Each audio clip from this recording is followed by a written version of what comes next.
Okay, I'd like to call this hearing of the Senate Jobs and Economic Growth Committee together. It's Monday, March 18th. We have 5 bills up on the docket today, and the first one will be Senate File 1666, Senator Miller.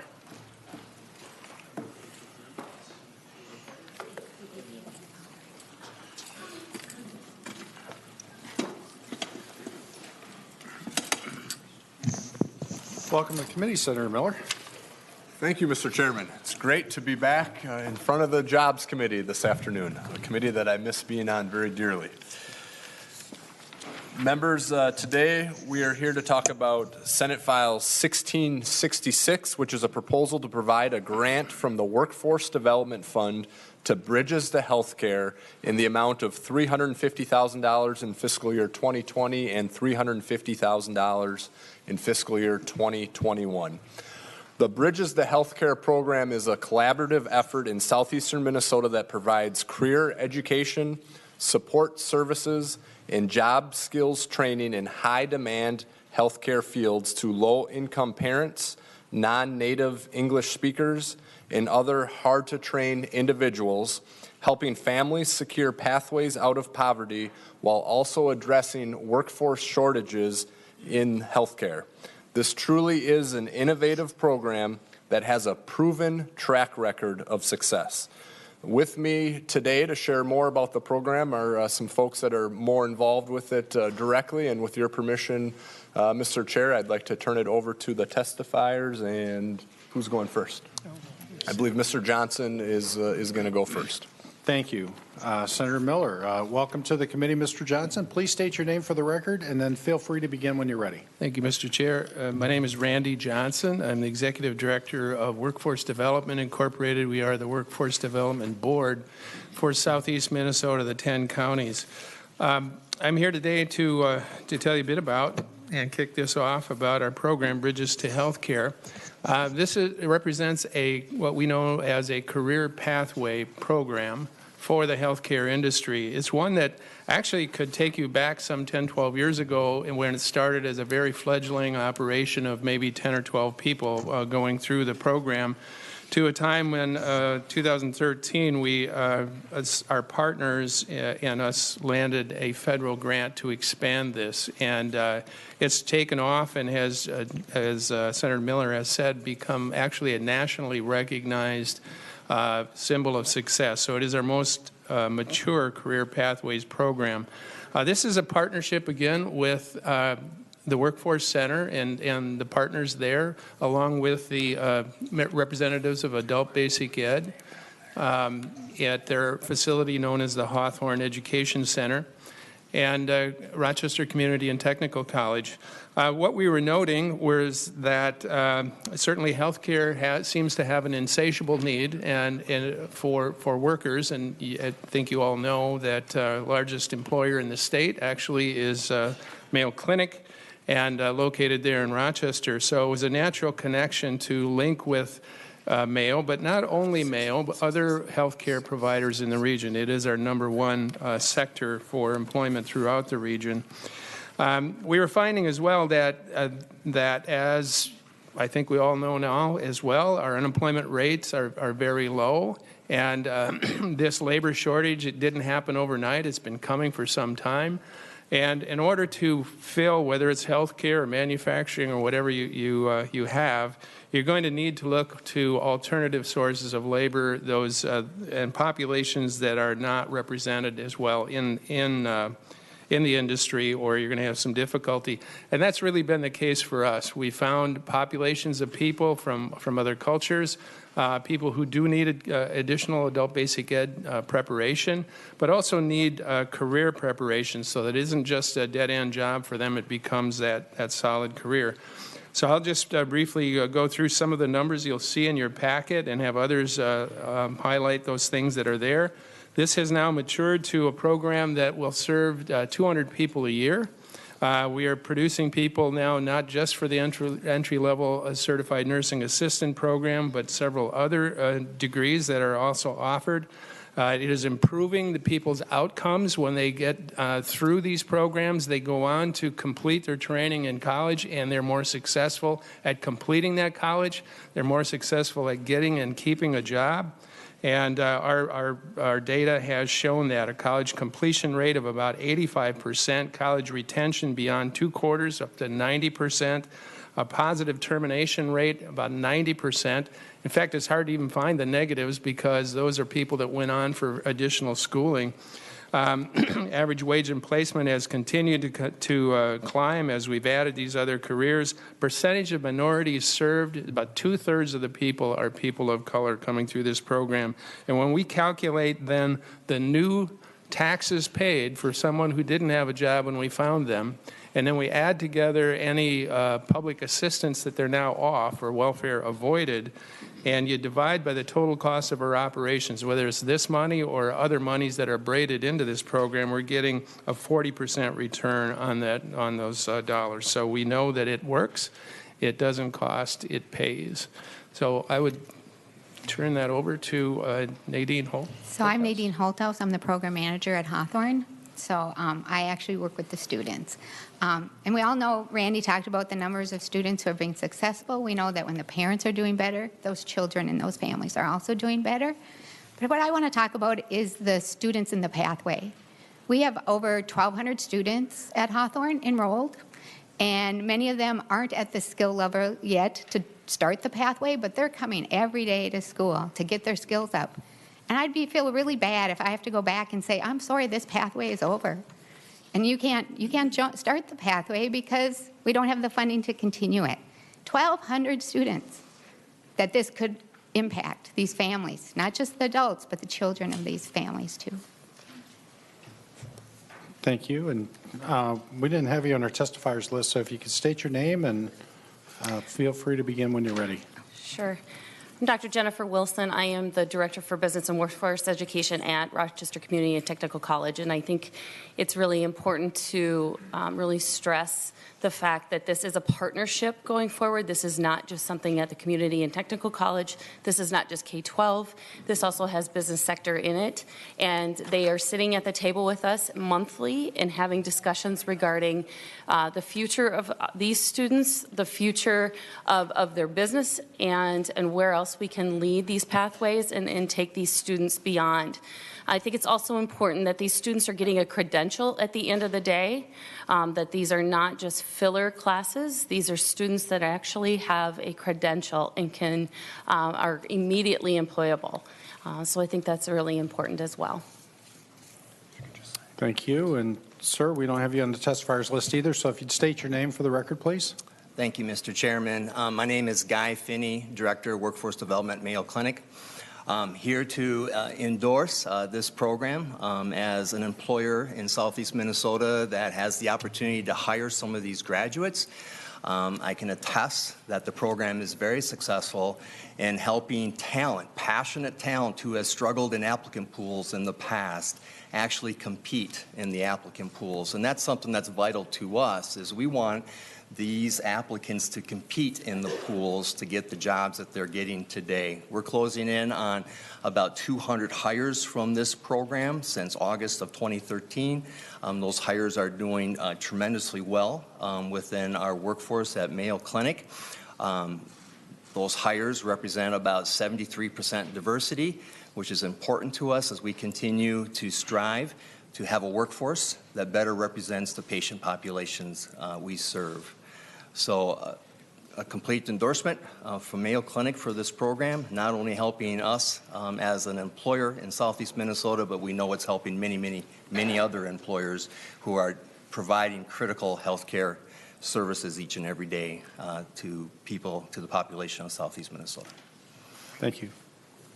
Do we have any questions for Senator Miller and his testifiers? Senator Cohen. Mr. Chairman, I'm not sure who this is addressed to, whether it be Senator Miller or some of your witnesses. First of all, maybe the gentleman from Mayo, I'm inferring that Mayo is a participant and a contributor to this. Is there other private money then in Rochester, or is Mayo the principal funder for the program? Senator, thank you for the question. Yes, Mayo is a contributor to the program.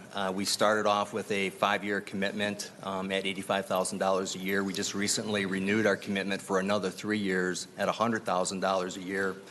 One of the questions I got from my colleagues when we renewed the commitment for 3 years, they immediately thought we were backing away from the program, and actually what I explained to them was I didn't want to recommit 5 years at $100,000 because I think in year number 4 from now, I'm going to ask Mayo for more money to support this program because it's proven to be a valuable source of talent for us. So yes, and I'll let Randy talk about the other supports. This is Mr. Chair, again, Randy Johnson, Workforce Development Senator. Beyond Mayo Clinic's contribution to this as well, we would call this braided funding. There's at least 6 different streams of money that go to make this up, including United Way and Bremer Bank and our federal funds for dislocated workers. Senator Cohen. And, Mr. Chairman, maybe this is directed toward Mr. Johnson. I'm wondering if there are any plans, given the success of the program, to look at other areas. I'm thinking, Senator Simonson had legislation the other day in terms of what Duluth is planning to do in terms of the enlargement of their medical facilities and healthcare access. So obviously that'll have a workforce development issue to it. Obviously in the cities we have significant underserved populations that look for employment with healthcare of some significance in both cities. Any discussion of if this is successful, could it be done elsewhere? And I'm thinking of, as a model, Senator Miller's where this program, the College Possible program, for instance, which started out as basically a cities program, but now is branched out, dealing with students going from high school to post-secondary in other parts of the state. Mm-hmm.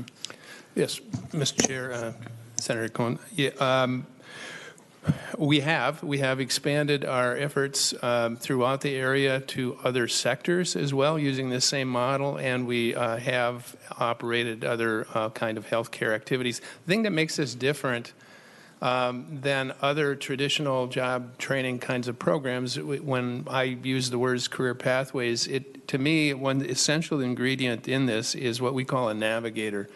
These are people that are put on that are, you might call them intensive case managers that work with them beyond the fact when you see them in your office, but we'll follow up on dealing with other kind of life challenges that they might have, or could be a supportive service kind of transportation challenge or child care, et cetera. Those things are really paying big benefits. When you see a graduation ceremony of a cohort of a dozen or 15 people come through the sessions, and they typically immediately cite the effort and the help that they've gotten from their navigator. But that's where the additional expense comes in to make that happen. But that model is something that we have applied to other sectors and other efforts. Mm-hmm. So, Mr. Chairman, if I might, so I understand from looking at the material that there are other sectors. For instance, there's a note, Rochester Public Schools. I just wondered if there was any discussion of translating the success elsewhere around the state. We have, Mr. Chair, Senator Cohen, we have given presentations throughout the state over the last few years about this kind of program, and I know other colleges and other adult basic ed has listened to that, and what they've done with it, I'm not sure. I would point out, just as long as I'm talking here, when I say it's nationally known, we've given this presentation as well nationally, and in fact, 2 years ago, the Harvard School of Business had a competition for the best use of funds and reconfiguring of government programming, and we came in, we didn't win, but we were one of the top 7 in the nation for this program and for effectiveness. So others are listening and taking note. Senator Miller. Mr. Chairman and Senator Cohen, I think it's fair to say, based on the testimony, that this could be used as a model throughout the state. What would need to happen, though, is someone would need to champion in other communities, and it sounds like between Mr. Johnson and the folks at Mayo and everyone that's involved, they're happy to provide assistance in helping others get something like this started, but it would really take a community effort and someone to come to them and say, we want to do this in our community. Can you help us? But it sounds like they're very much willing to do that. Thank you. Senator Isaacson. I actually have a, Mr. Chair, question for you. In the past, I know that the chair and the other body likes to look at this idea of direct appropriation versus competitive grant funding. I'm not sure if this is specifically would fall under which one of those, but I'm wondering if you have any comments right now at this point about how you're going to approach that difference in terms of what should get put into the competitive grant program versus what will get direct appropriation, or are we still kind of figuring that out right now? Thank you, Senator Isaacson. As you know, we don't have our targets yet, and so I think right now the idea is to hear the appropriations bill, get them all out there, and then we'll work through them once we get our targets and we start coming closer to the third deadline. Senator Miller or Mr. Johnson, the request is for $200,000 over the biennium, $100,000 a year more than we appropriated 2 years ago. Can you help me understand why we're seeing the increased request? Yes, and how that will be used? Mr. Chair, the reason for this is that, again, we've had braided funding from 6 different funding streams. We're having increased need is one thing. We actually have a waiting list of 60 people at any given time coming through this process. But at the same time, when we have gone out to other private sources and have been successful with that, those aren't forever. Those are seed monies. And so our grant with the Bremer Bank is still one of the larger ones they've given, but that's been reduced, and the United Way has funded us for several years, and this will be the last year for that. So we've had to look at other ways to make this work. Okay. Senator Champion. Thank you, Mr. Chair. Just one brief question. I'm looking at line 1.12 where it says that these funds may be used for space rental. Can you tell me why that's there, and what do you anticipate as a potential cost for space rental that these funds would be used to pay for?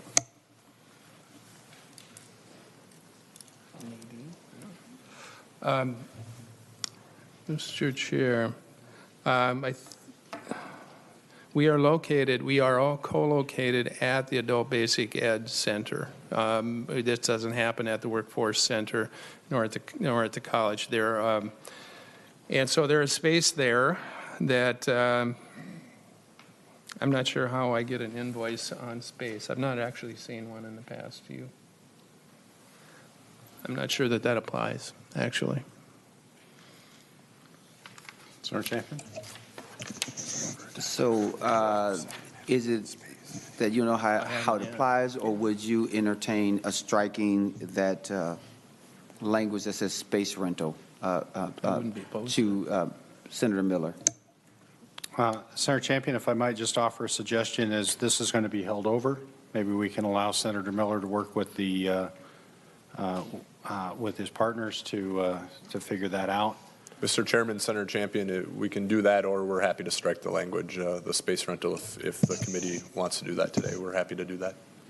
I will follow the chair's lead if we think it would be better just to wait until there's a determination made about the bill itself and whether it's going to be included, and then we can deal with it at that particular time, which still gives you more time to talk with your strategic partners as well.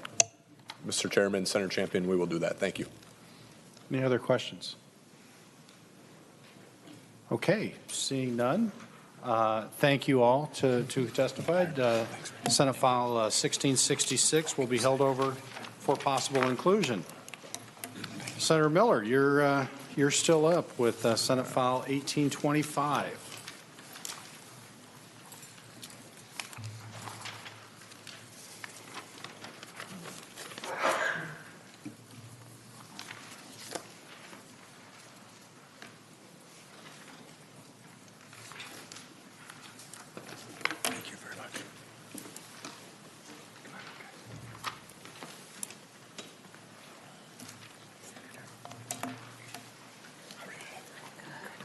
Is it allowed to bring one more chair up or no? Sure, we can bring one more up. So you already have one? Yeah.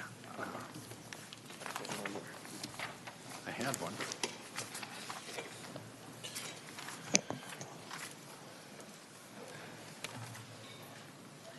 All right. Senator Miller, to your bill All right. when you're ready. Thank you, Mr. Chairman. Senate File 1825 is a proposal to establish the Venture Southeast Minnesota Diversification Loan Fund. It's a little bit of a mouthful, but we got it. This proposal is the result of the economic development initiatives that were identified in the 2018 Southeast Minnesota Economic Study. This proposal is for a one-time investment of $25 million to establish a revolving loan fund in the 11-county Southeast Minnesota region with the specific goal to promote economic growth and prosperity.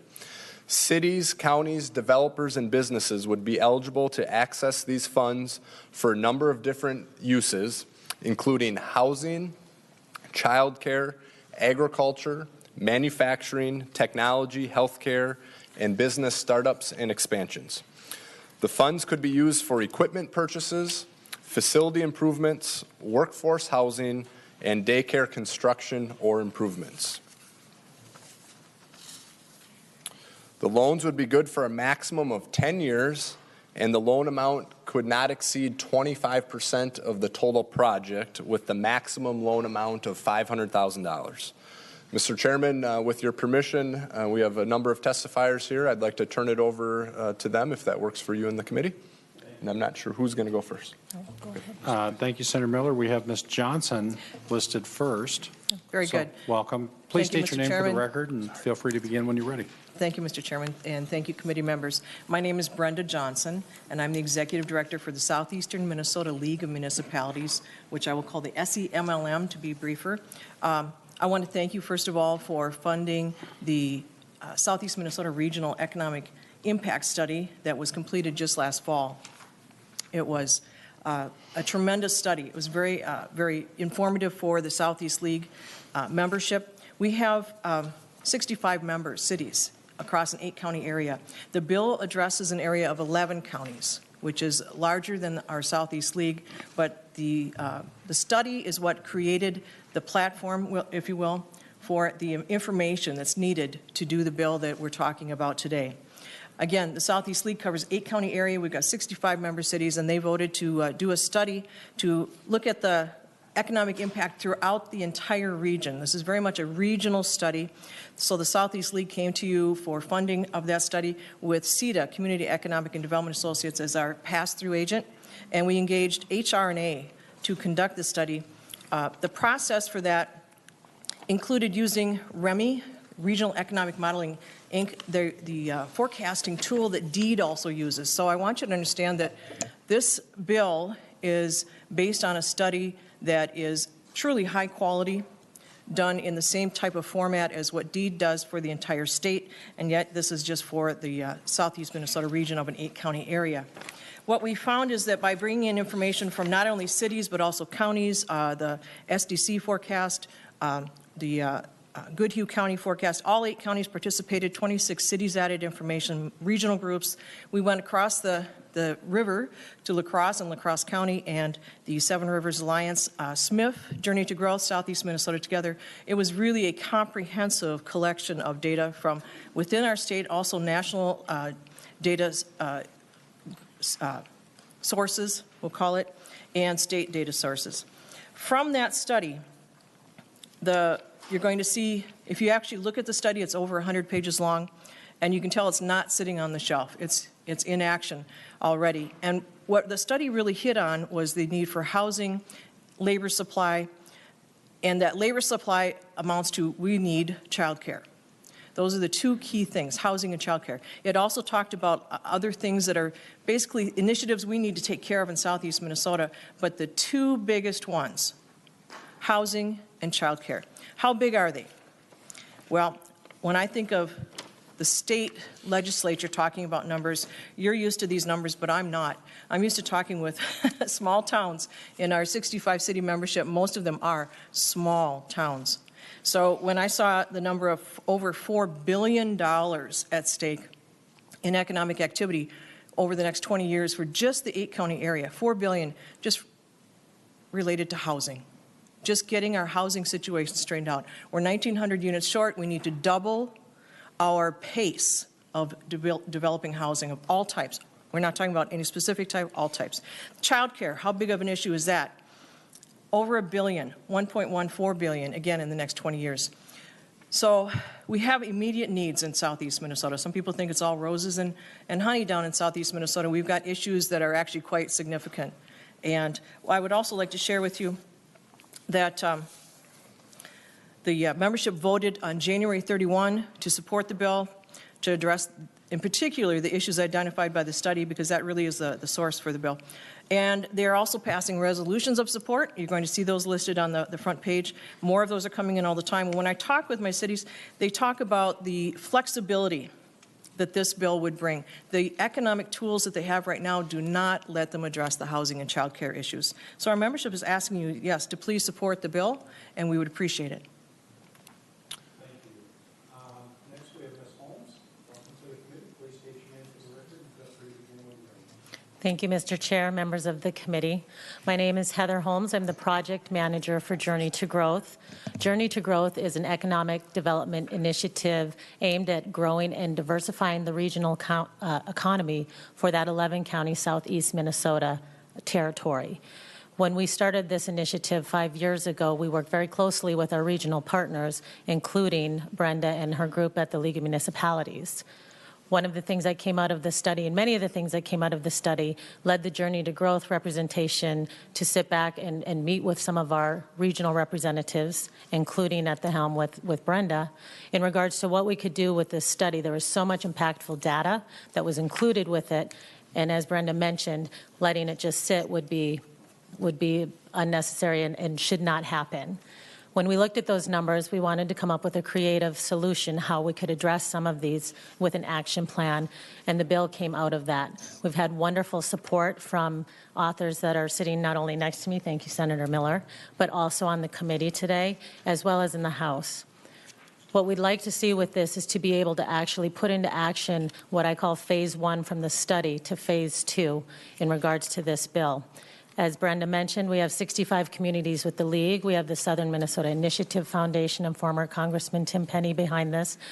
Just this morning, we had some of our first financial lending institutions, including Premier Bank, jump on board with their support.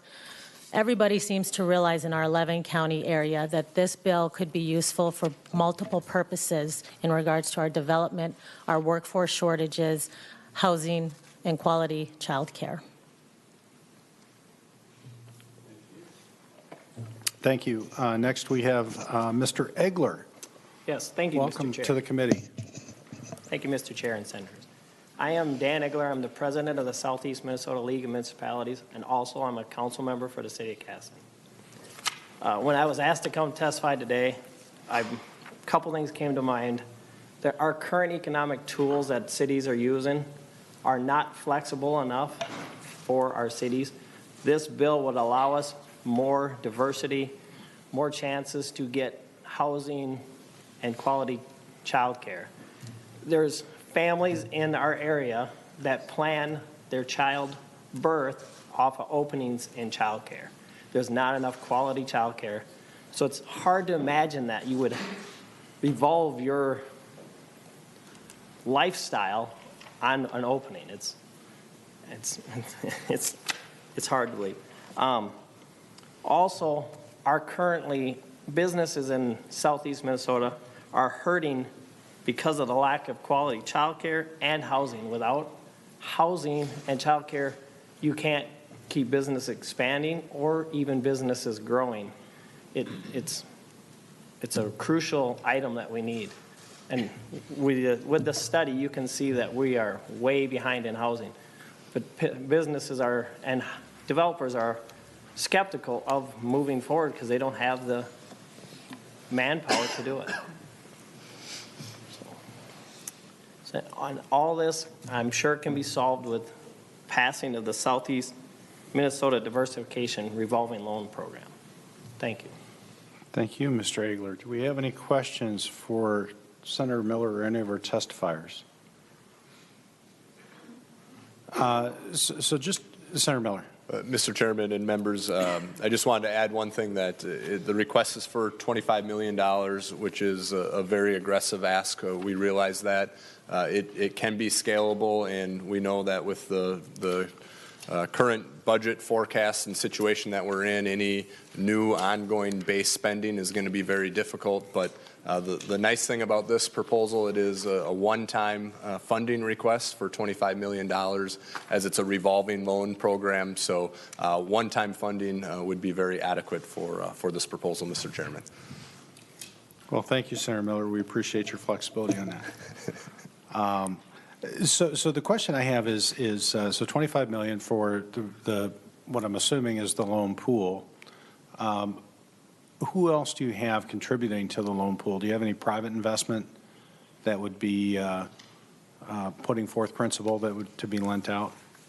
Mr. Chair, thank you for the question. At this time, we do not have any private investors. When we looked at creating this fund, the idea was that it would be complementary, a tool to be used with current programs that exist. So if a community already has a revolving loan program, this would be complementary to that program, as well as the financial institutions, which I believe is why they're interested as well in providing this as an additional tool for incentive for businesses and communities and counties.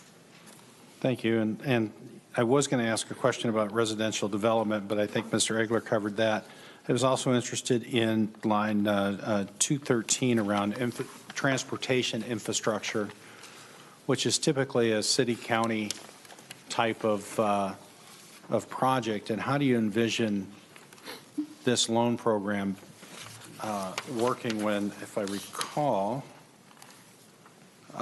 we are looking at, I guess we are looking at political subdivisions that could qualify, but maybe talk about, when we have other transportation funding sources available, what you see for that specific line. Mr. Chair, thank you. I'd like to give you what might be considered a unique example, but it came from one of our communities.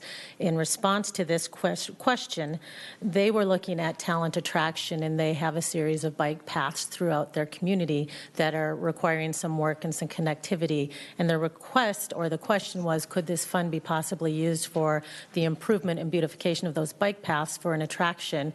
And the short answer is yes, they could. So it's a unique example, but it also showcases the flexibility of how this bill could, this loan fund could be used.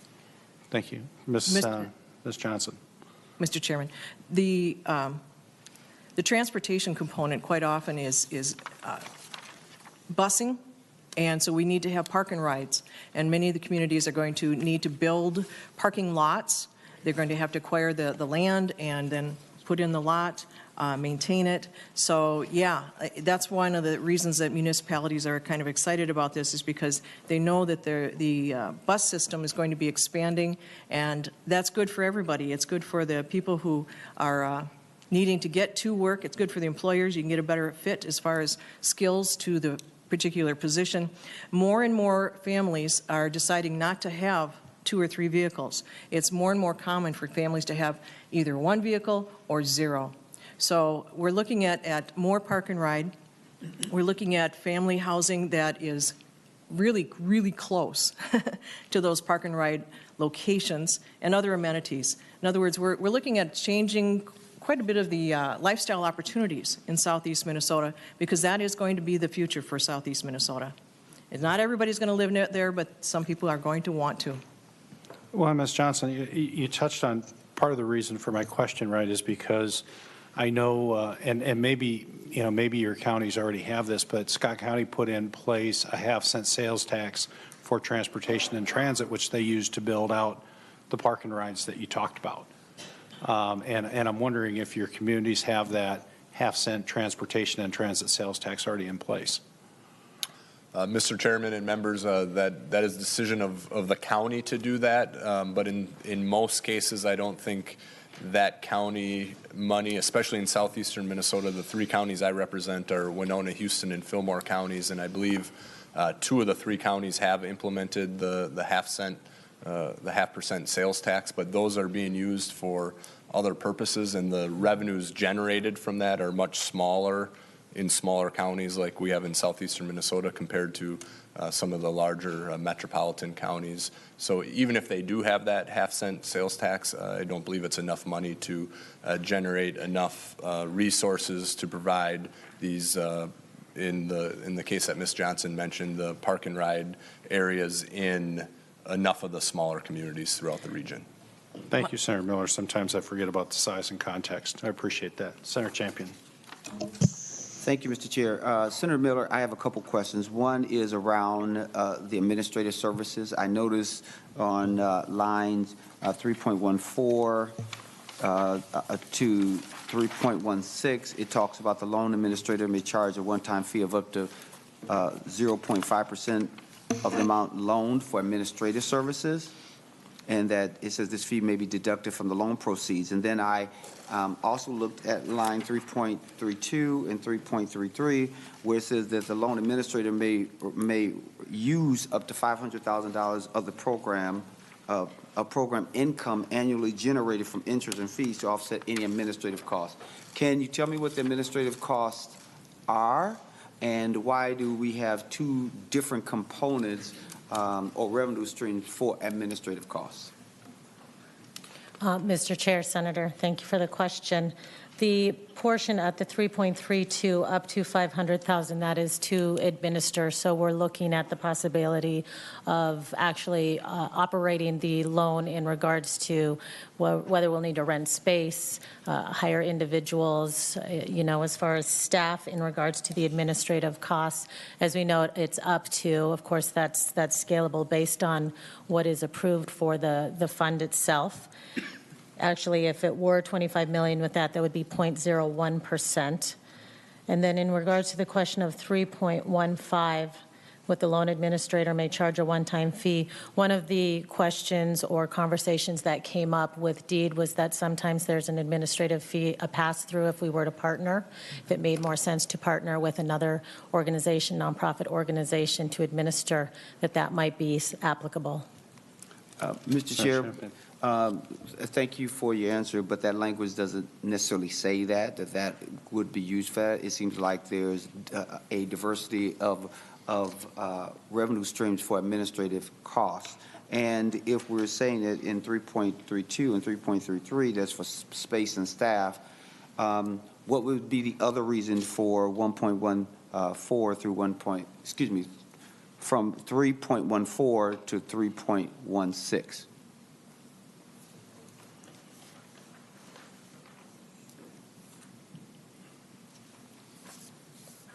Mr. Chair and Senator Champion, thank you for that question. As I'm looking at it, I might see some questions with that too, how that could be confusing, and I think we're certainly open to amending something that doesn't necessarily make complete sense for the committee. Mr. Chair, are we laying this bill over? We are laying this bill over. Okay. My other question is, you've talked about how this bill came to be, and you talked about the findings of the economic impact study and the analysis of the current of the effects of current projected economic growth in Southeast. Now, it's my understanding that study also included international immigration was also part of the report, but it seems to be absent from your proposal. Can you tell me why? Do you want to reference that at all? Would you like me, Mr. Chair? Any of the testifiers, I'm okay. Okay, very good. Mr. Chair and Senator Champion, thank you for your question again. What we are finding is that in our region, we've got a couple of different ways that our organization sees this needing to be addressed. And again, a lot of it goes back to the housing and the child care. The people who are coming in from other countries and people of various nationalities, they are the ones hardest hit sometimes, quite often, by the housing costs. We have a high housing cost right now in southeast Minnesota in many ways. And child care is also very expensive, if you can even find it. What we're also doing is working at what I would call the attitude in southeast Minnesota. We have Minnesota Nice, but we need to go beyond Minnesota Nice. In fact, April 30th, the Southeast League of Municipalities and another organization called Southeast Minnesota Together is having an entire afternoon and evening program for elected officials, city staff, and other nonprofit organizations, county staff, county officials, really anybody and everybody who's interested in the topic of making our region more welcoming to all people. And it's going to take a lot more than just thinking about it. We have to have programs. We have Welcoming America and Project Fine, that are already seeing success in numerous cities in southeast Minnesota, and we need to expand those ideas. Winona has been really strong in this. The Winona County has Project Find funded through the Winona County system, and it's been a great success.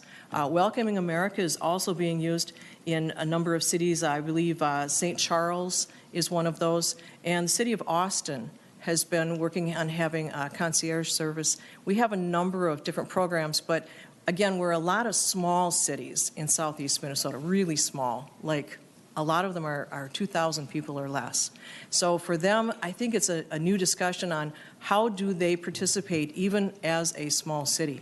And because we know that housing is needed throughout the region, workforce is an issue throughout the region, every city has got to get on the ball with this.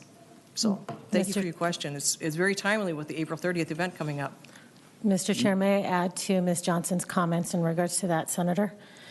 One of the things when you look at this is it's also for entrepreneurial programs and small businesses and expansions, and we have a number of minority-owned businesses in our 11-county area.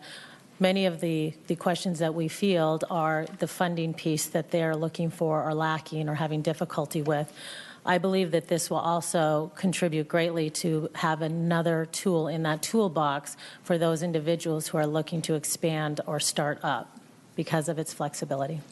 Mr. Chair, thank you for your comments, and I really do appreciate your candor about what needs to be done in that work. I believe that is very important. I'd hope that the author and the others will really think deeply about this, because if we have a study that we are relying on and we know that that study, you know, talks about international immigration and just other things, and the whole spirit of wanting to welcome those who are here, that I think it starts by not excluding them from the study and a proposal that you're bringing forth to the legislature, because we really do want to make sure that all are contributing to our workforce needs and that we're able to address child care as well as housing. And so I just would hope that you would think deeply about that, Senator Miller. Thank you, Senator Champion. Mr. Chairman. Senator Miller. Thank you, Mr. Chairman and Senator Champion and members. This proposal is meant to be in an inclusive proposal, not exclusive. So again, the eligible entities are cities, counties, developers, and businesses. The eligible uses are housing, childcare, agriculture, manufacturing, technology, healthcare, business startups, and expansion. It doesn't limit anyone by any means. It's meant to be, again, all inclusive. Everyone is included in this proposal. Thank you, Senator Miller. Senator Cohen. Mr. Chairman, Senator Miller, as the person who chaired this committee previously, how would this integrate or not with the MIF fund and the Job Creation Fund? Mr. Chairman, Senator Cohen, I believe that as someone who looked closely at the Job Creation and Minnesota Investment Fund and the Redevelopment Fund, I would encourage the committee to take a closer look at all of those funds and see what's continuing to be needed in the state of Minnesota. Do we need to create more jobs when the unemployment rate is at an all-time low? Do we need more investment opportunities? Do we need more redevelopment opportunities? So I think a proposal like this could work nicely with MIF and JCF and some of those other ones, but again, that's up to the committee to determine what the current needs are in the state of Minnesota when it comes to economic development, workforce training, job growth, and everything else that's included in those programs. Senator Cohen. So, Mr. Chairman, Senator Miller, just a bit of a different direction, and appreciate your answer. You and I actually talked about some similar issues 2 years ago when you began chairing this committee. I was not on the committee, obviously. But I would agree with your response to the chair relative to the local option sales tax, that it's much easier to do with a St. Paul, Minneapolis, or some kind of a regional center, possibly a Winona, Duluth, Rochester, and so on, than the small towns. So I agree with that.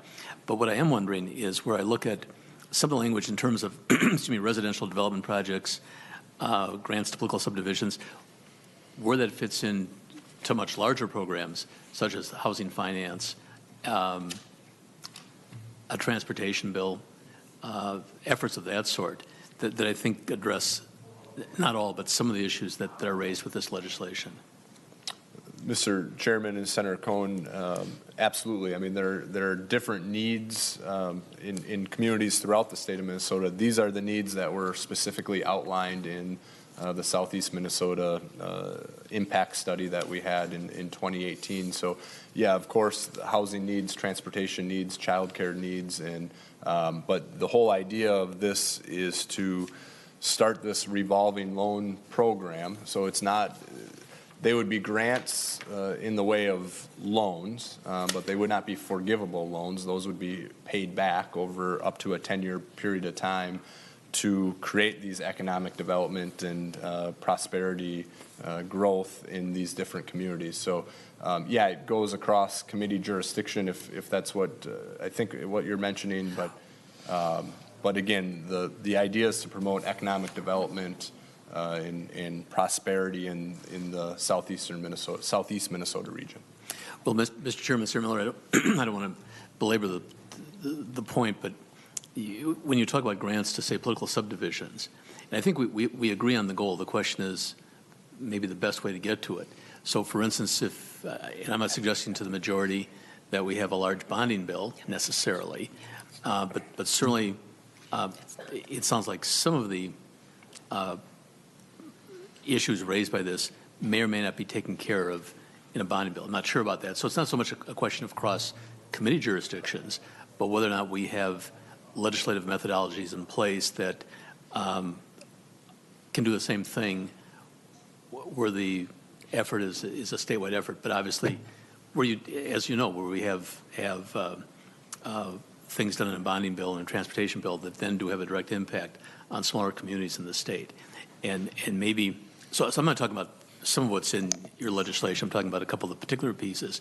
And maybe because this is aimed at an area of the state that has some additional economic needs, and maybe the only way to really handle it would be this kind of revolving loan fund.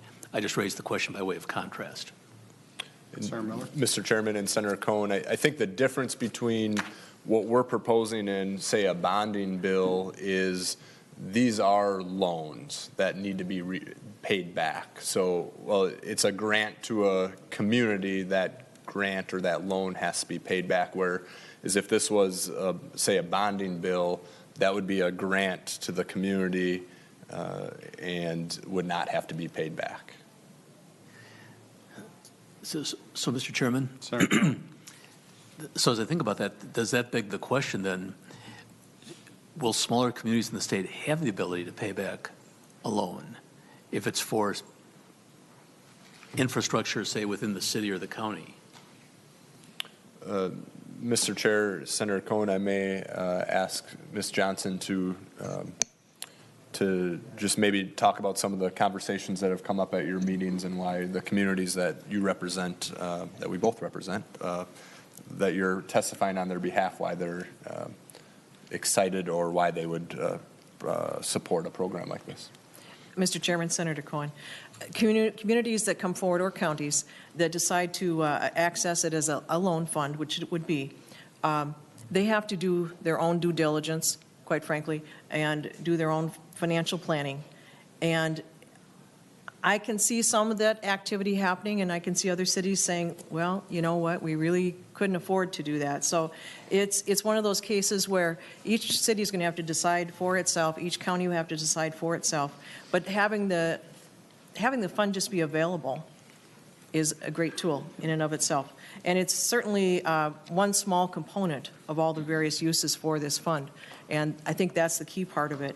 It would be one of those cases where if there was a project that had one small gap yet, then maybe the city would say, listen, maybe our EDAs, they access revolving loan funds too. Many of them have revolving loan funds.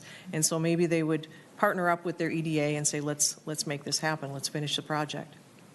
So Mr. Chairman, just finally on that. Thank you. So I appreciate the answer. And I do, in your testimony, Ms. Johnson, certainly reflects that city by city they'd have to make a decision. I've had the experience in this place from the perspective of my city, which is the second largest city in the state, St. Paul, where X number of years ago, we were forced to do something via loan.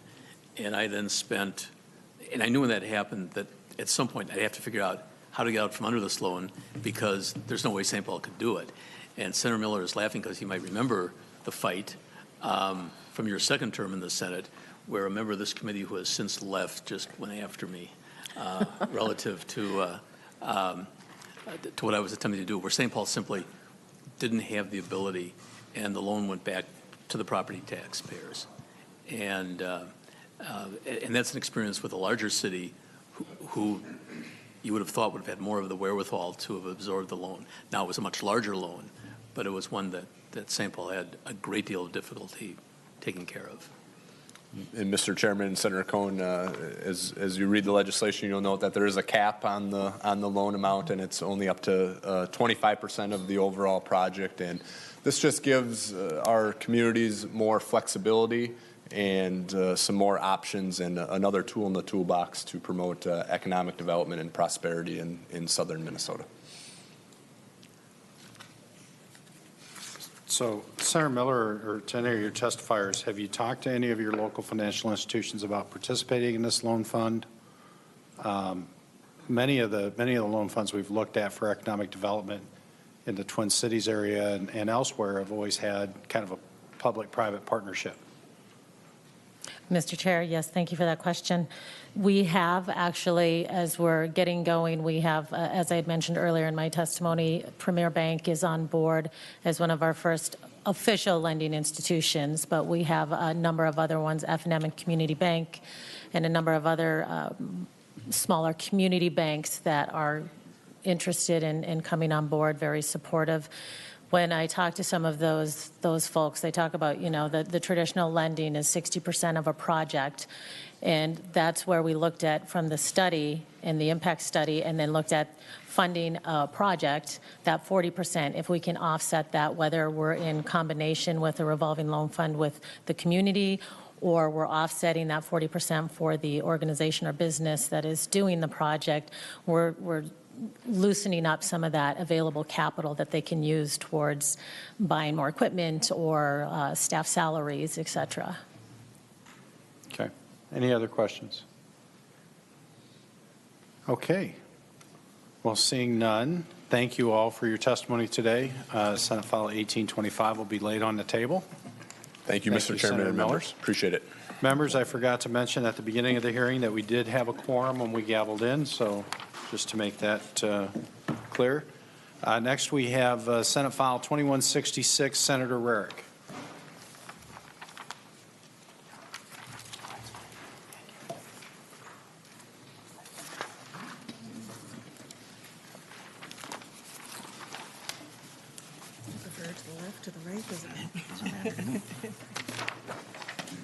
Senator Rarick, I understand you have an author's amendment?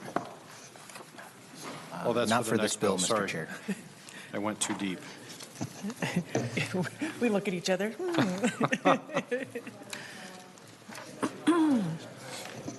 Okay, Senator Rarick, whenever you're ready.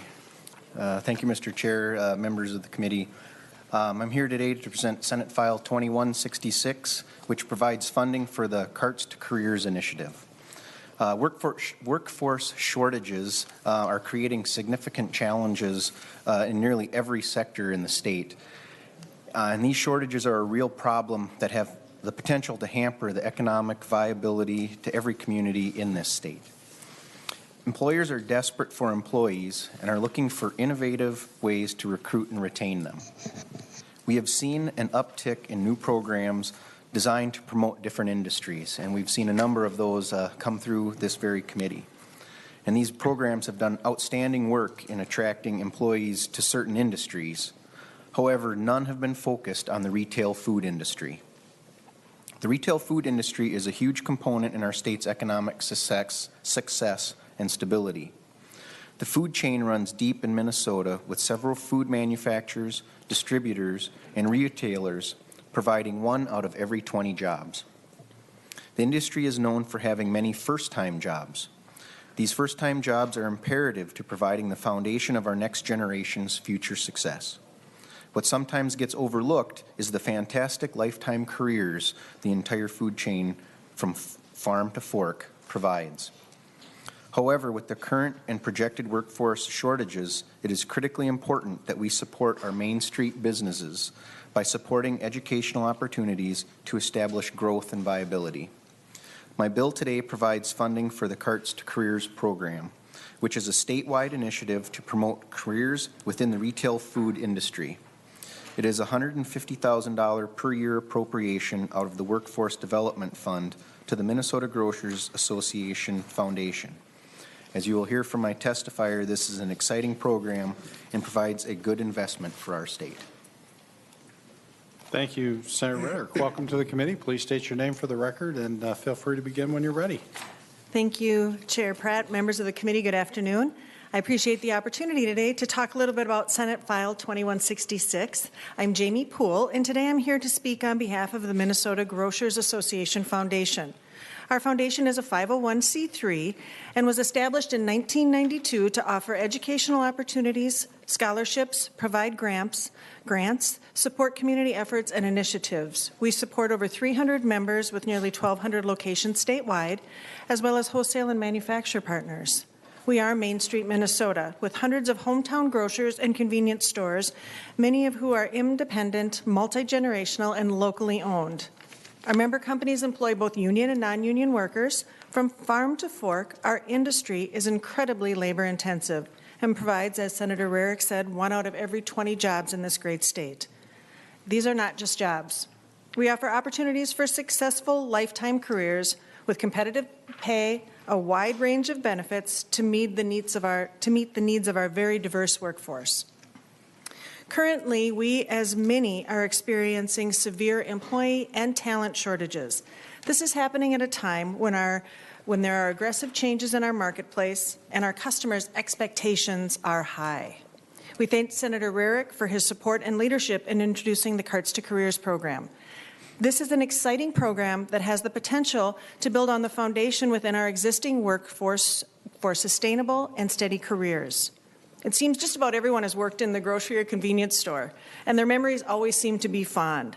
Our objective is to provide a path for these first-time employees to gain the skills necessary to advance to high-level, engaging careers.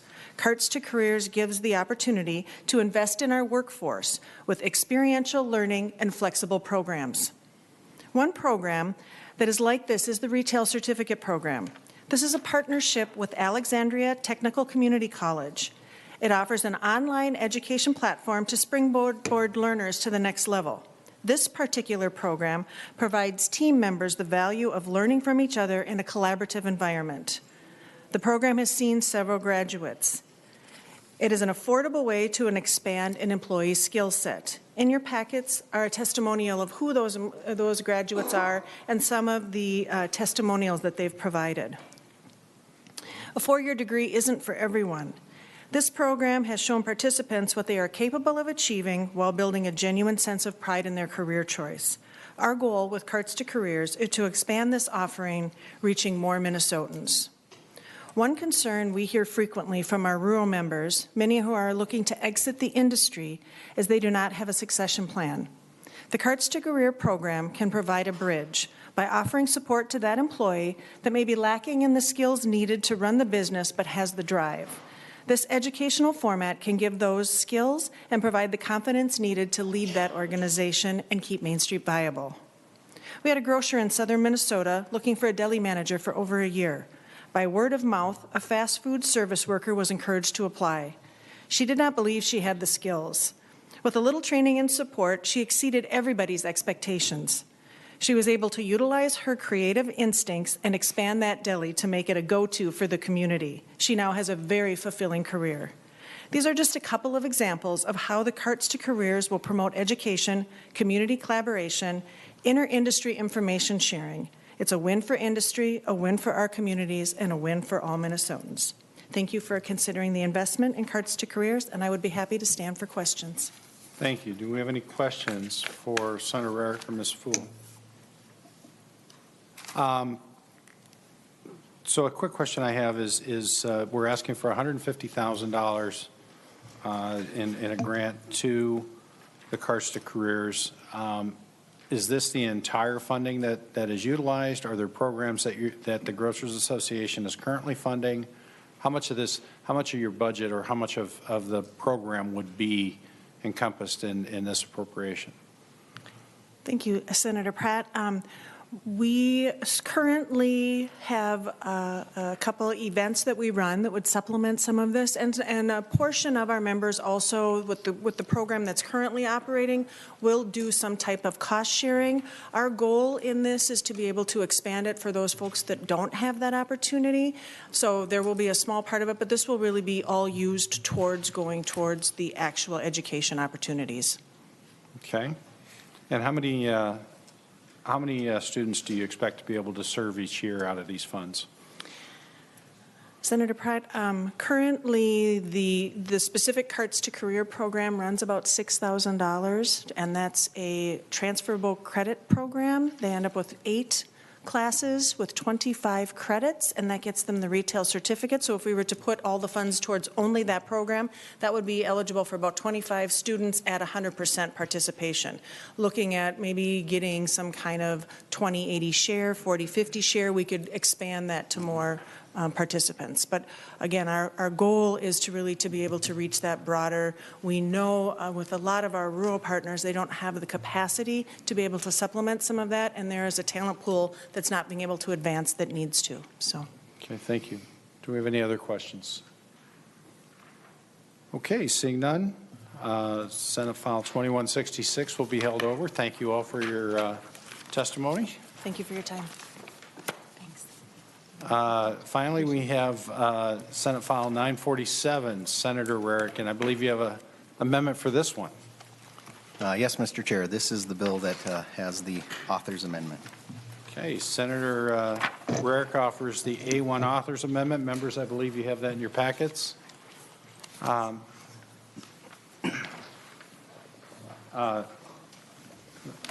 Ms. Fontaine? Mr. Chair, members, I just have a quick technical correction. It is on page 3, line 27. You should delete G and insert F. I'm not sure how that happened, but it should be F instead of G. Okay. Senator Rarick offers the A1 amendment as amended. Since it's an author's amendment and this is its first stop, all those in favor signify by saying aye. Aye. Opposed? That motion carries. Senator Rarick, to your bill. Thank you, Mr. Chair. Members, this is a bill that I have been working on basically since I got into the legislature. A quick little background. I'm sure many of the committee know what and heard of retainage before. Retainage is money withheld from a contract, typically in construction, used as a tool to make sure contractors come back to complete the work that they do.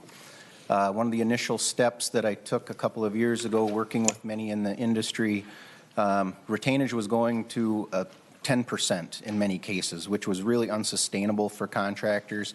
That was going into their costs for labor and materials. So we capped retainage at 5%. The part that was left to work on that I believed it would needed was a trigger date on when that retainage would be paid. We have a couple of testifiers that you will hear from that have stories about how long they have been waiting for retainage, because the part of the practice that I believe is wrong for many of our contractors is no contractor gets their retainage released until every single one has completed the work and all of the paperwork for the project. And I believe I've been working with many in the industry to try to get this trigger date set so that those who are complete can get paid. But what we also do in this bill is we provide a way for money to still be withheld from those who are either incomplete or have insufficient work, what would be called punch list items. So in working with so many folks, and like I said, I appreciate Ms. Fontaine working with me on getting this amendment drafted. I was meeting with folks all the way until Thursday evening, getting different ideas and opinions, and put this language together. Originally, I had been looking at withholding 150% of a value that would be placed on incomplete or insufficient work. Listening to some of the concerns, we've changed that to with being able to withhold 250% of the work. That way we don't have to do a real in-depth estimate of the work that's not done or a punch list items and still withhold 250% of that value. I believe that is a way to get people back to finish the work that they have done. And then we also had concerns about, you know, there's as-built drawings that need to be turned over to the owner. There's paperwork for the state or for a county or any public agency that needs to be turned in. So this amendment puts back in some language that identifies a dollar value for that work. And so I guess I have a number of things that I could speak to on this bill because I've been working on it for so long and with so many folks, but I would entertain having the testifiers come up, listening to their stories and getting some of their feedback on what I have come up with, and then we could have some questions from there, Mr. Chair. Thank you, Senator Rarick. In the interest of time, as we're getting towards the end of our hearing, I'm going to ask all testifiers to keep their comments to 3 minutes or less. There'll be another committee stop for this bill, so there'll be more time for testimony. With that, we can start with Ms. Gilden. Welcome to the committee. Please state your name for the record and feel free to begin when you're ready. Thank you, Mr. Chair and committee members. My name is Donna Gulden. I'm here to ask that you pass Senate File 947. For the past 23 years, I've been a woman-owned business of a small construction company, second generation, taken over from my parents. I have 36 employees. My company worked on a public project in the Twin Cities where the retainage from my July 2013 invoice was not paid until May 2018. That was over 1,700 days from my first invoice. All my paperwork was in, and I had no punch list items to complete. They told me there was an issue with an alarm system that was holding up my retainage, which had nothing to do with the work that we performed. After waiting that long, my profit margin on this job was completely gone, and each day I paid interest on my line of credit and paid my bookkeeper to make calls to find out when we were going to get paid. And let me be clear, I would never expect to get paid if all my obligations were not satisfied. As you can imagine, this affected my ability to secure a line of credit from my bank because they do not take into account any receivables over 90 days when they make their decision. This slow payment practice holds back my small woman-owned business from growing and creating jobs. It's been said that I should change this language during contract negotiations, but I don't negotiate the contract with the owner, with the public owner. The general contractor does. What I do is I perform the work, pay the materials, labor, and insurance, and act like the bank until they decide to pay me for my work. The current retainage practices need to be changed in Minnesota so small businesses can grow. Thank you, and I appreciate your time.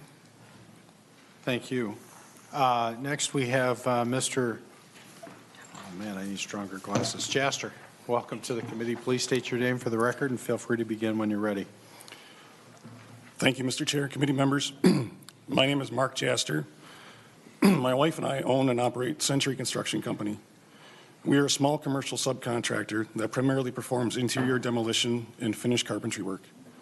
Today, I'm asking you to pass Senate File 947. It is an important bill for subcontracting businesses and subcontracting families across Minnesota. Every day, like many subs, we have a significant amount of money being withheld as retainage for work that we have already completed. This has a very stressful impact on our business in particular. As a demolition contractor, we are typically the first subcontractor to go to work on a job, and almost always the first subcontractor to finish our portion of the job. But we must wait until the entire job is complete, sometimes a year or longer, until our retainage is released to us. For example, on one project, we have over $135,000 being held as retainage, and we have been waiting for over 7 months for it to be paid. Our portion of the project has been completed for that long. We have fully paid our employees and all of our suppliers for their work on the project, but we continue to wait to be fully paid for our work, and we have never had any of our retainage released early. This is a very serious problem when it comes to cash flow for our business. If we were paid our retainage in a more reasonable time, we could hire more people. We wouldn't have to be as dependent on our bank for a line of credit and pay interest to them. And we could move on to the next project and not have to spend countless hours tracking down retainage that is owed to us for work that we completed long ago. This bill is about basic fairness, helping small businesses, and promptly paying people for the work they complete. I ask that you support this bill today, and I thank you for your time. Thank you. We're going to get through the testifiers and then take questions. We have Mr. Weslowski and Mr. Byrd.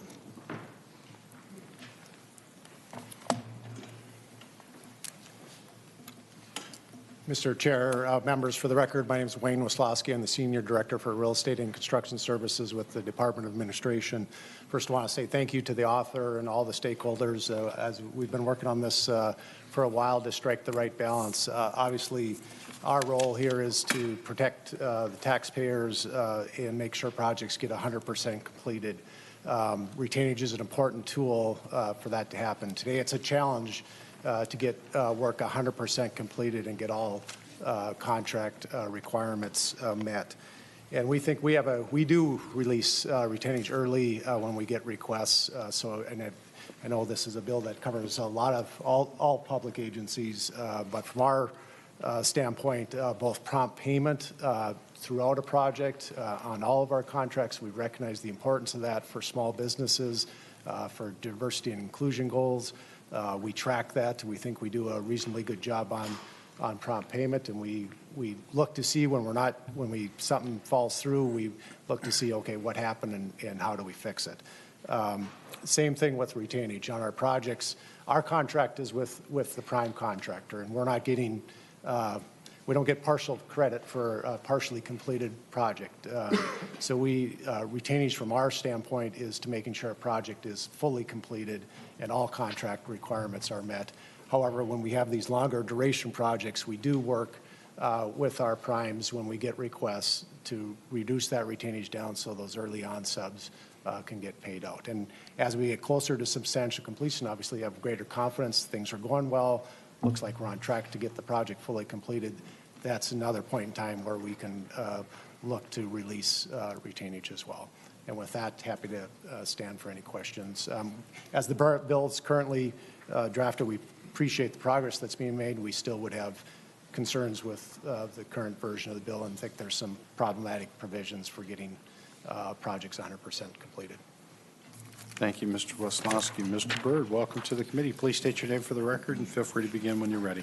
Good afternoon. Thank you, Mr. Chair and members of the committee. My name is Chris Byrd, and I'm the county engineer for Benton County, but I'm also here speaking representing the Minnesota County Engineers Association.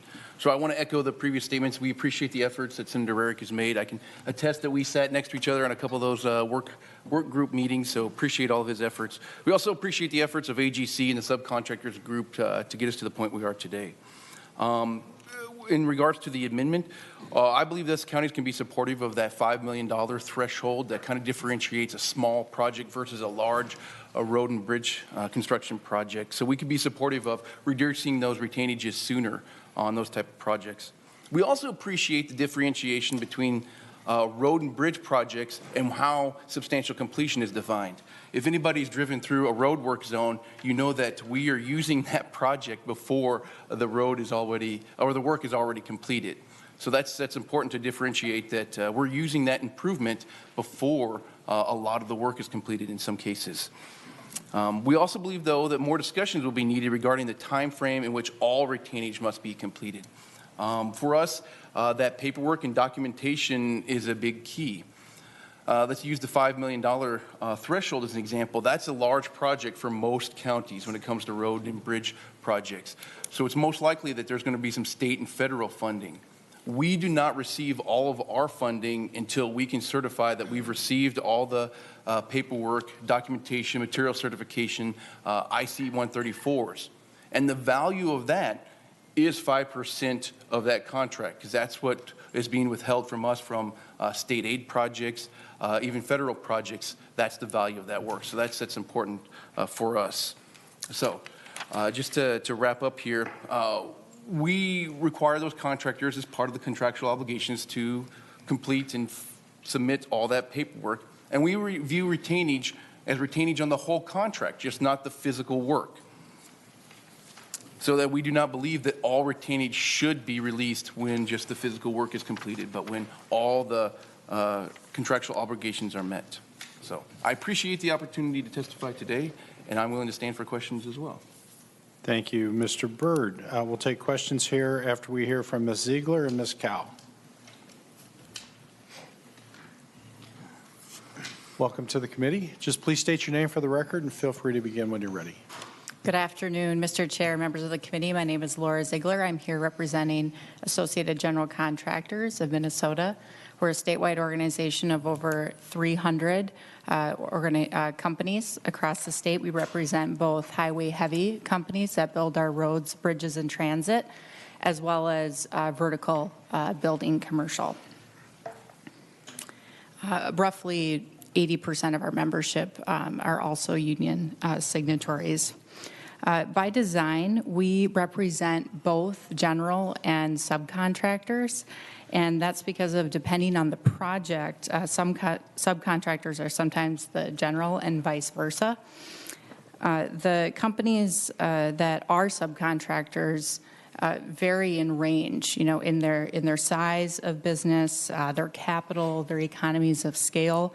And their entrance into the project to complete the scope of work is going to vary depending on those variables, as well as their specialty, whether it's pouring the foundation or utilizing their crane operation or putting up drywall. With that said, we are always concerned when state law is changing contractual provisions. And so that's what we're closely monitoring here today. But we have always appreciated Senator Rarick's approach to gathering input from all of the stakeholders, and we want to thank him for that. And the amendment attempts to limit the scope, what he addressed earlier, which is getting the good actors their retainage after project completion and not held up by those that maybe don't have their paperwork filled out or there's a dispute about the work. So we understand that this bill is a work in progress. And we're still reviewing the amended language and getting feedback, and we'll share that with Senator Rarick as this moves through the process. The two things that AGC we keep in mind is that, one, that general contractors are the conduit between the owners and the subs, as was stated earlier. Generals don't want to pay out retainage for money that they don't have.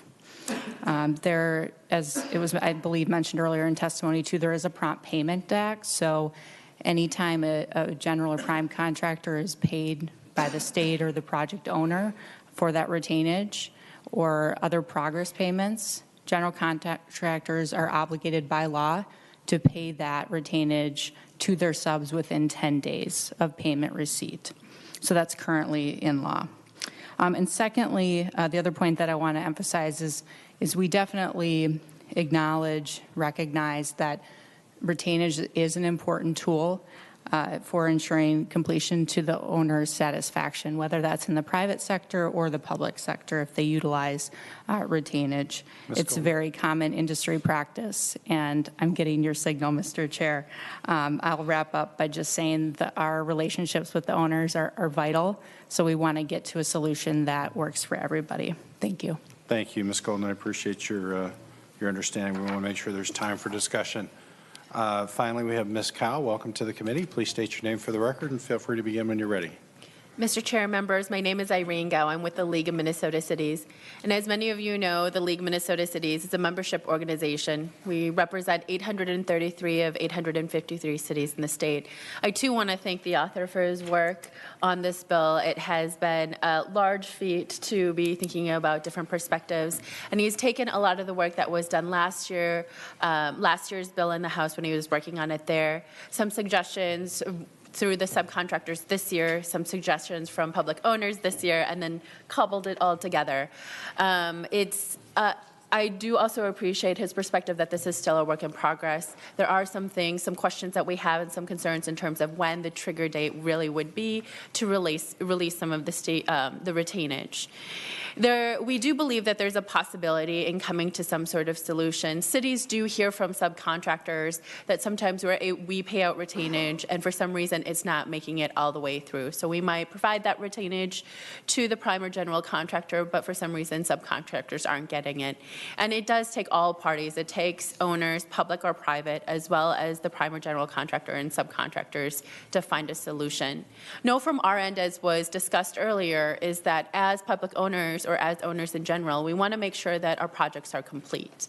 And we are hearing from the early on subs that they do want to make sure that when they have completed their work and turned in their paperwork, that they also receive the full amount that is due to them. We look forward to continuing to work with Senator Rarick and finding out what that solution could be. Thank you. Thank you. And with that, we'll entertain questions. Senator Isaacson, you first on the list. Thank you, Mr. Chair. Perhaps just a clarifying question. When I had the Brazil, people came to lobby me on the bill, and now what I feel like I'm reading, I'm not sure that I understand if they match up, and so I want to be clear about this. The retainage is, we're talking, what I was understood is we were talking about subcontractors who were not getting paid even though their work was done when the general contractor's overall work wasn't done, so they weren't getting the retainage back, right? So that it didn't flow down to the subcontractors. Is that correct? Senator Rarick. Mr. Chair, Senator Isaacson, yeah, so I think if I'm getting you correctly, the practice of retainage is that currently 5% would be withheld from any invoice that is turned in by a contractor. So if you submit an invoice for, say, $10,000, you're going to have $500 that's going to be withheld. That continues to be withheld until every other contractor is complete with the project, from the work to all the paperwork being turned in. So if I have a business and my job is to do a specific part of the overall job, and I've completed all of the work I was hired to do, am I still having 5% withheld from me if the general contractor is not all the way done and hasn't received their money yet? Senator Rarick. Mr. Chair, Senator Isaacson, that is correct. And, Mr. Chair, does your bill fix that?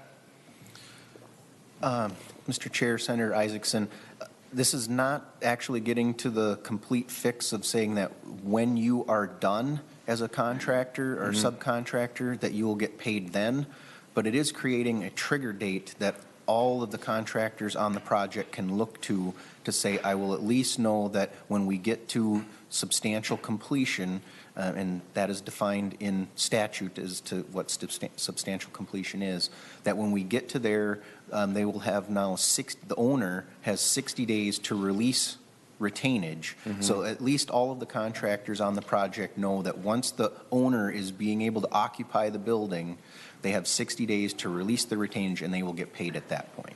Senator Isaacson. I guess what I'm confused by, and as it was first presented to me, and you're the author, so you've been obviously following it closer, was why would we not pay the subcontractor the full amount if they're not a part of the reason it's being slowed down? And how is that a tool to incentivize the general contractor to get done sooner if part of the work from the subcontractor has already been completed? I don't see the connection there in logic. And so I really thought walking in today this bill was going to fix that problem. And it appears to me it takes a step closer to that, but doesn't actually solve that problem. And I'm just wondering if you can explain to me what the logic is that we didn't just close that up, because if the subcontractors completed their work and the holdup for the general contractor isn't their work, why are they not getting paid the full amount? Mr. Chair, Senator Isaacson, ultimately that is where I want to get to, but in talks with folks in the construction industry, the way retainage is handled right now, and it's kind of been an industry standard, that's something that we're unable to get to a complete agreement on, and so that's why I'm like I say, in all these talks with different folks in the industry, I've been bringing together a lot of the different ideas, and that's why we're still continuing to talk to look at the number of days that we've got listed in here the right number of days? You know, is it 60 days the right amount of time? Should it be 45? Ideally, I agree with you. I would like to get to the point where when a contractor has completed everything that they need to do, that would be able to be released. But that is going to take some work between the way that the owners and the prime contractors relationship is done, handled. And so that's going to take a little bit of time, I think, to start getting down that road. And that's why we didn't go all the way this year. Ms. Ziegler, do you have any comments to Senator Isaacson's question?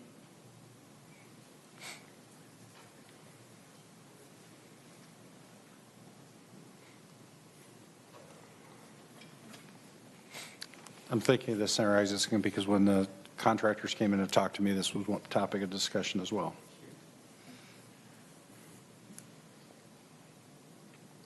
Mr. Chair, members of the committee, and Senator Isaacson, to your question, when we talk about retainage being an important contractual tool, it's because there might be an issue with the work that comes out later on that's after the scope of work has been completed.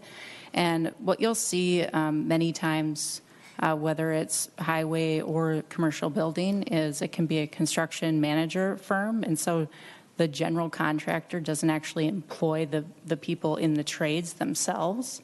That's all subcontracted out. So it's not even a matter of the general contractor's workers per se completing their work, but it's the team of subcontractors that are completing their work and that flow down provision. And I know the League of Minnesota Cities can talk more about that contractual relationship and that flow down provision. Ms. Cow. Mr. Chair, Senator Isaacson, I think part of it is when you're at an owner, so let's say you have a city has a public construction project, and so we contract with a general contractor to say we want this building built. We hold 5% to ensure that the building is built. We have Senator Rarick had mentioned there's paperwork that's related to some of the work that needs to be done, so that we understand, the owner's manuals or whatever. So all of that is included in terms of the work. So it starts at the level of the owner. We want the project complete. That's why we hold the 5%. But that does flow down through, and that's where it gets complicated. Is that, well, we may be holding the 5% on or we're not actually holding it. The general contractor is holding it on the subcontractors to ensure they finish up the punch list items, so any cleanup that needs to be done or issues that they've had with work, including getting some of the paperwork in, that's the incentive. To the question that you had in terms of for those who are completely done and have turned in all their paperwork, that's where the complication comes in. Because I understand, well, we're holding 5%, the general contractor is holding 5%, and how do you then make sure it flows all the way through? I do think that there are some creative ways for us to be looking at it and to find a solution so that it's possible. Senator Isaacson, we have a couple other folks for questions. This will be the last one. What I find, I understand the concept of the retainage. What I don't understand is that if you have your fictional city with the public works process and the general contractor, and I don't know how many on average subcontractors they have, but let's say they had 5, right? And let's say the first one is completely done with the paperwork, as you said. Why are they not getting paid all the money for the work they did? I understand what the city is doing with the general, and while I may not be a fan of that, I get as a tool how that might be effective, and I'm not going to get into the city politics of that. What I don't like, though, is if the subcontractor comes forth with their work done and completed. This doesn't seem like it should be that complicated. At that point, they should be paid, and the general contractor should not be allowed to withhold the 5% if they're not part of the reason why they're being held up from getting their money, right? So it doesn't make a lot of sense to me that we'd be waiting on that. Can you help me understand that? Sure, Mr. Chair, Senator Isaacson, this is why we need all of the players at the table, because it's true from the point of the owner to the general contractor. That is as far as our contractual relationship goes. And so then the question that you were asking would be one for Ms. Ziegler or her members in terms of what happens from that point on. Yeah. Thank you. Senator Recchi. Thank you, Mr. Chair. And Senator Rarick and I have had these conversations earlier today and such. I like this bill, but it's a good first step, like we've been talking here around the table. In my opinion, all retainage does is drive our costs up across the board. on all of these projects. It should go away, and hopefully we come up with a solution over time to get rid of that. We can go into bonding. We can do a lot of other things to guarantee completion of these projects without adding these extra costs, because people have to get paid, bills have to get paid, materials have to get paid as this goes on, and retainage drives the cost up. Those that sat around the table here last year, we had the Work Comp Advisory Council bill. We talked about, there was part of that where we were able to drive costs down, and that was only due to the fact that we could guarantee the providers payment within a certain number of days. That same principle would happen here if we could guarantee those subs. And this is starting to do that, that when their job is done, they're going to get paid. And you can work that downstream or upstream. It's going to drive costs down when we are held to a contract, and we aren't tying up all this money and waiting around and just somebody's sitting on it making money other than those that are actually doing the work. So I hope we see more of this coming. So thank you, Senator Rarick. Thank you, Senator Aki. And Ms. Ziegler, I'm sorry I cut you off. Did you have some comments for Senator Isaacson? Mr. Chair, Senator Isaacson, happy to follow up with you after the hearing to talk more about your questions. As I mentioned in my testimony, general contractors have to release payments, whether they're progress payments or retainage, within 10 days of receipt from the owner, whether that's a private or public owner. That's mandated by law. And even to kind of add another layer to it, oftentimes there are subcontractors for the subs themselves. And so much to the League of Minnesota Cities testimony, the owner relationship with general contractors, the general contractors don't have a contractual relationship with the subs. So that's kind of another flow down provision that can come into play on projects and when the work needs to be completed by those that are experts. Senator Isaacson, we'll get back to you. I want to make sure we hit Senator Draheim here. Thank you, Chair, and thank you, Senator Rarick, for bringing this bill forward. I guess part of my frustration is that isn't there a guarantee or a warranty for the work that's being done in our government contracts, especially? You know, so we talk about the retainage to help ensure that work is done. Isn't there language in, and this is probably more for the league than for you, but aren't we putting language in the contracts to make sure that the work's done in a proper time frame and a certain quality? Because we have great contractors in the state. So I think we're talking about multiple issues here, but if you could just address that real quick. Ms. Cow? Mr. Chair, Senator, yes, there are a number of issues. There are warranty. So there are a couple of things. One of the things that hasn't been talked about yet is, unfortunately, we've found need to have retainage as a tool to bring folks back to finish work. Unfortunately, even at the 5%, sometimes we don't always get folks back. Now, that is not what I don't want to do, and I think has been part of the conversation before, is to negate what you just said. We really do have great contractors in this state, so I'm not saying that all contractors, that's the case. To your question in terms of other remedies, there are. So there are warranties, there are more extreme remedies in terms of addressing when people don't get their work done or on a timely basis. The penalty for that sometimes is we realize can be extreme. And so calling upon a bond, for example, would not be good for the contractor. Sometimes the work is of little value in terms of a couple $100s. So do you call on a bond, a warranty bond, or a performance bond for something like that? It might actually be more time and money on the government entities or an owner's part to do something like that than just remedy it. So yes, you are right. There are other ways to get the work done. And we could be thinking about that. And in fact, Senator Rarick has suggested that we do just that, but we realize the harm that could be on the contractor. So there's some hesitancy from some of when I talk to cities. Senator Graham. And aren't we paying a engineering firm or architecture to oversee the project to somewhat of extent? So we have the written contract, we have bonds. Mm-hmm. We're supposed to have oversight to make sure those little things are fixed. I think we do a lot as a state to try to get the best bang for our buck. But anyway, I'll let it go with that. Thank you, Chair. Thank you, Senator Dryheim. Senator Isaacson, you had some final thoughts? I think a couple times I thought my question was pretty clear, and nobody was able to answer it, which is simply, why aren't you paying subcontractors when the work is done? I've heard a lot of things and different kind of dancing around that, but nobody ever said why we're not paying them if it has no bearing on whether or not their final retainage gets paid. So I feel like it's just maybe a little bit nefarious in my mind as to why we're not paying subcontractors, and I don't like it. And I find myself in a very rare moment of agreeing with Senator Uckey, and I'm going to relish it and take pictures of it. It'll be awesome. Thank you. We always like Mr. Chair. bipartisanship. Mr. Chair.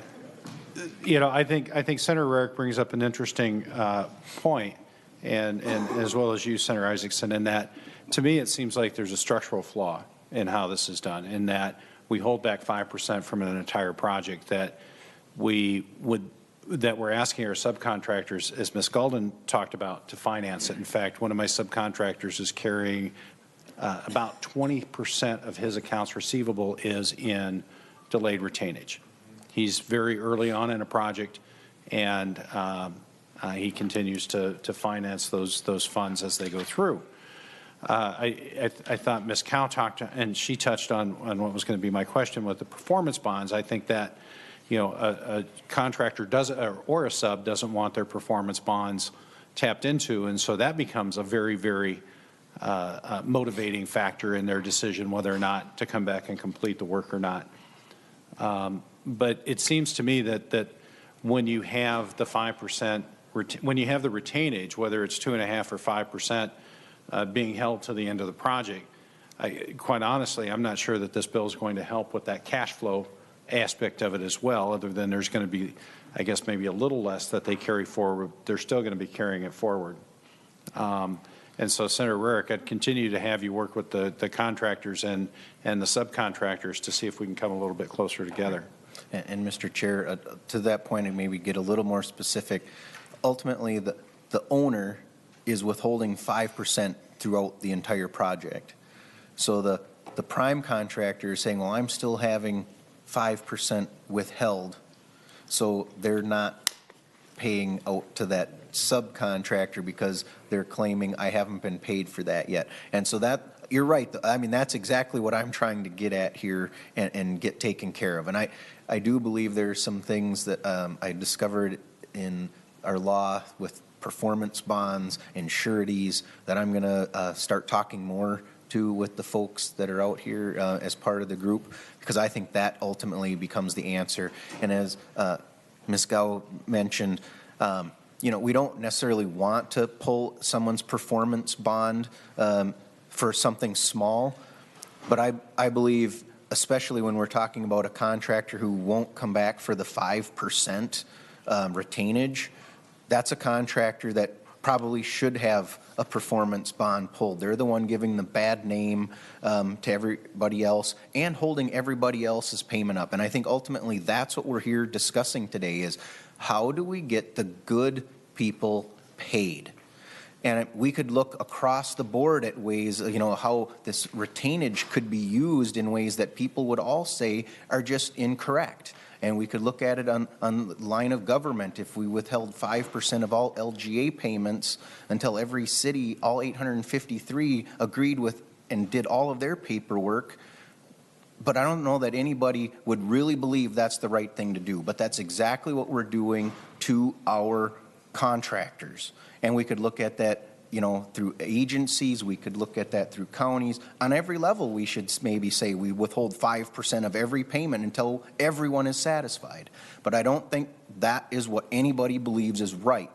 And that's what we're trying to get at here in the construction industry, is to say, how do we get, and I've got some disparity reports that have been put out by government agencies that tell us retainage is one of the #1 factors holding back small business from either starting or growing, because they can, that's their cash flow. That 5% is their profit and their cash flow, and without it, they cannot grow. And so that's what we're trying to get at and make sure that these contractors, especially our early ins, can see a date that they're going to get that payment, so that they're not just hanging out there for an indefinite period of time.